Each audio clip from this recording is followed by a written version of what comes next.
Hello everyone. आइए देखते हैं जिनके साथ भी आप अपने लव लाइफ में डील कर रहे हैं। आपके पार्टनर ने आपके साथ रिश्ता खत्म क्यों किया या छोड़ा क्यों? आपके पर्सन ने आपको किसी भी वजह से, अगर आपके रिश्ते में दूरियां आई हैं तो आखिर आपके पर्सन ने आपको किन वजहों की वजह से छोड़ा? क्यों इस रिश्ते से अलग हट गए, मूव ऑन कर गए? अगर आपको कभी भी ऐसा फील होता है कि उसने मुझे बताया नहीं या इस तरीके की चीजें थी, मुझे ऐसा ऐसा फील होता था, क्या वो वास्तव में मेरे लिए सीरियस था या थी, तो ये रीडिंग कुछ आपको क्लैरिटी दे सकती है। ऑल्दो ये रीडिंग जनरल भी है, कलेक्टिव भी है और टाइमलेस भी है। तो जब भी ये रीडिंग आपके सामने आएगी, you will get to know कि आपके पार्टनर ने आपसे दूरियां क्यों बनाई या आपको छोड़ा क्यों।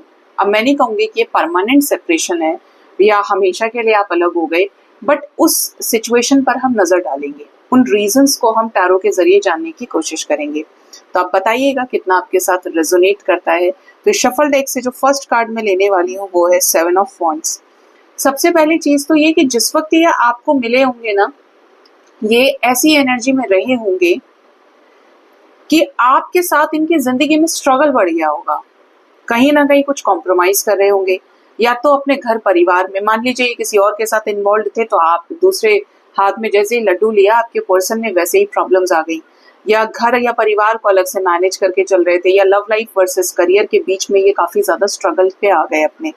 ठीक है, यहाँ पर ये भी एनर्जी है आपके पर्सन की कि इस रिश्ते में कोशिश बहुत की है आपके पर्सन ने अपने एफर्ट्स के जरिए कि ये रिश्ता वर्कआउट हो जाए। जहां ये निभा सकते थे, जहां ये कोशिशें कर सकते थे, इन्होंने कोशिश की है, लेकिन चीजें उस लेवल पर नहीं हो पाई जैसा ये सोच रहे थे। या तो इनकी स्ट्रैटेजीज काम नहीं कर पाई, या फिर कुछ ना कुछ इनके एफर्ट्स में कमी रही। जैसे मान लीजिए अगर आप किसी की तरफ एफर्ट्स लगाना चाहते हैं तो आपको लगाने पड़ेंगे ना एफर्ट्स। ऐसा नहीं कि आपने 70% काम किया और 30% छोड़ दिया।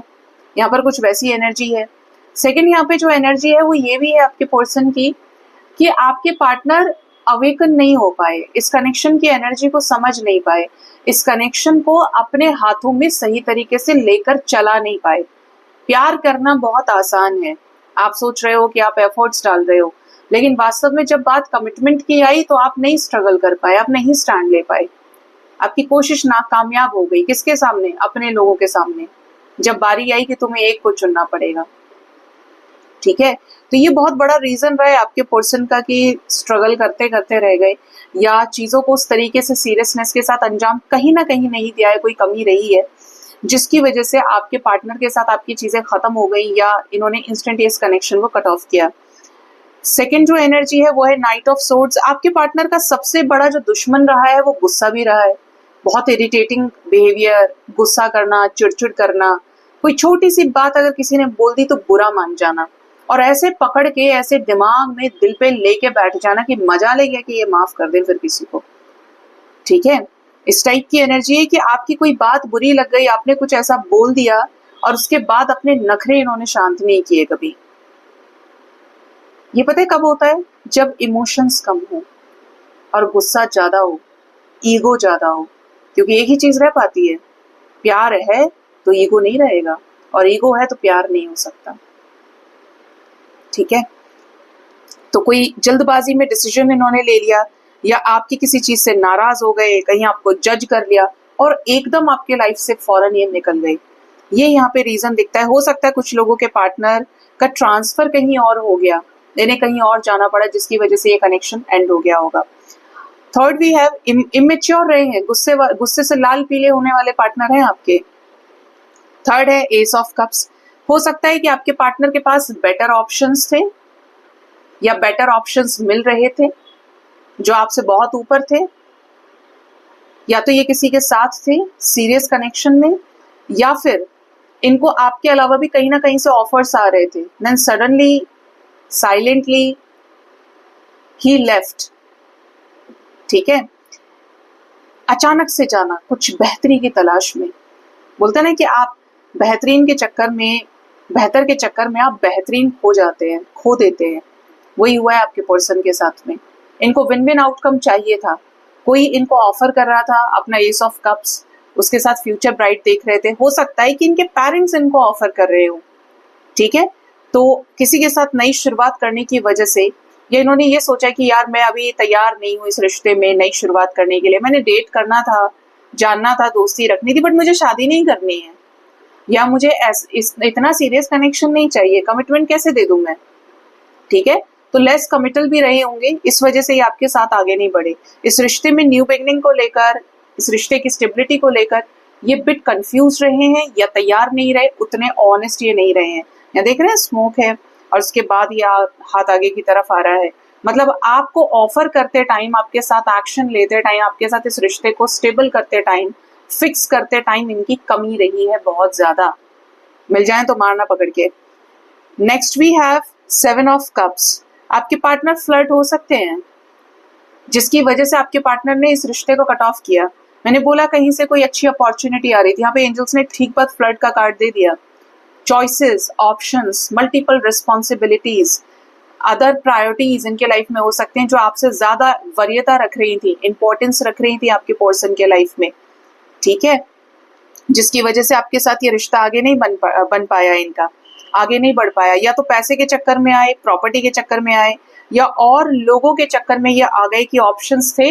अब ऑब्वियसली बात है कि कोई एक पे टिका है, किसी के पास 10 ऑप्शंस है, 10 लाख ऑप्शंस है, तो आपकी वैल्यू अकॉर्डिंगली कम होती चली गई। आप करते हैं ना ये काम, हम अपने डेली लाइफ में भी करते हैं।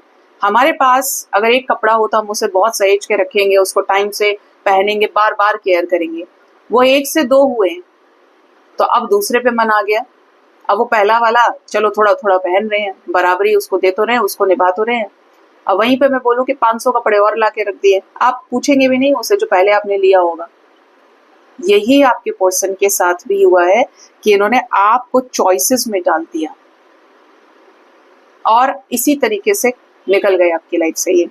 और हो सकता है कि बिना बताए निकले हो, क्योंकि जो वोमेनाइजर्स होते हैं ना, जो प्लेयर एनर्जी के लोग होते हैं, या जिनके लाइफ में बहुत ऑप्शंस होते हैं, वो मना किसी को नहीं करते।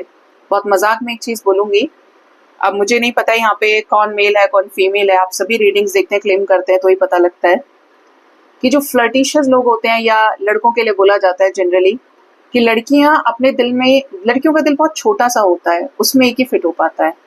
ठीक है, और जो लड़के होते हैं, आप इसको रेजोनेट करके देख सकते हो, जो प्लेयर एनर्जी के लोग होते हैं, फ्लर्टिशियस होते हैं, वोमेनाइजर काइंड ऑफ आदमी को देख लीजिएगा कि वो उनके साथ, वोमेनाइजर और फीमेल्स के लिए क्या बोलते हैं, तो उनका दिल बहुत बड़ा होता है, पूरा हॉस्टल होता है, उसके अंदर सब कुछ फिट हो जाता है, हर कोई फिट हो जाएगा, मना किसी को नहीं है, always welcome, most welcome.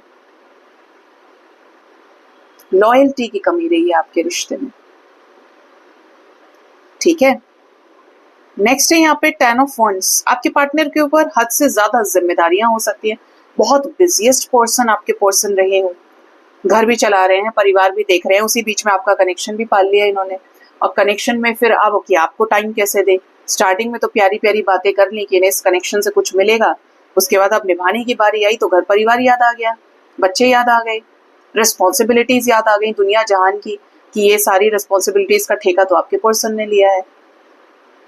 This has also happened in your connection. बहुत रिस्पॉन्सिबिलिटीज, चॉइसेस, ये आपके रिश्ते की बड़ी वजह रही है। And the last we have 8 of pentacles. Career wise मैंने बोला बहुत बिजीएस्ट हो सकते हैं, बिजी काफी रहते हो, रात रात भर काम करना, मुझे पैसा कमाना है, मुझे ये करना है, वो करना है, मैं तुम्हारे साथ तभी तो हो सकता हूँ या हो सकती हूँ जब मैं पैसा कमाऊंगा या कमाऊंगी, मेरे पास कुछ नहीं तो तुमको कैसे रखूंगा या रखूंगी, पहले मैं अपने ऊपर काम कर लेता हूँ, अपने करियर के ऊपर, उसके बाद ऐसे लगे कि लौटे ही नहीं। तो ये कुछ बड़े रीजंस आए हैं आपके रिश्ते में, एंड होप इस रीडिंग से आपको काफी क्लैरिटी मिली होगी, चीजें आपको समझ में आई होंगी। Do let me know in my comment section कि कहाँ तक आप इस रीडिंग से रेजोनेट कर पाए हैं। ठीक है, सो गाइज ये थी रीडिंग, अपना ख्याल रखिए, thank you so much, bye bye, take care.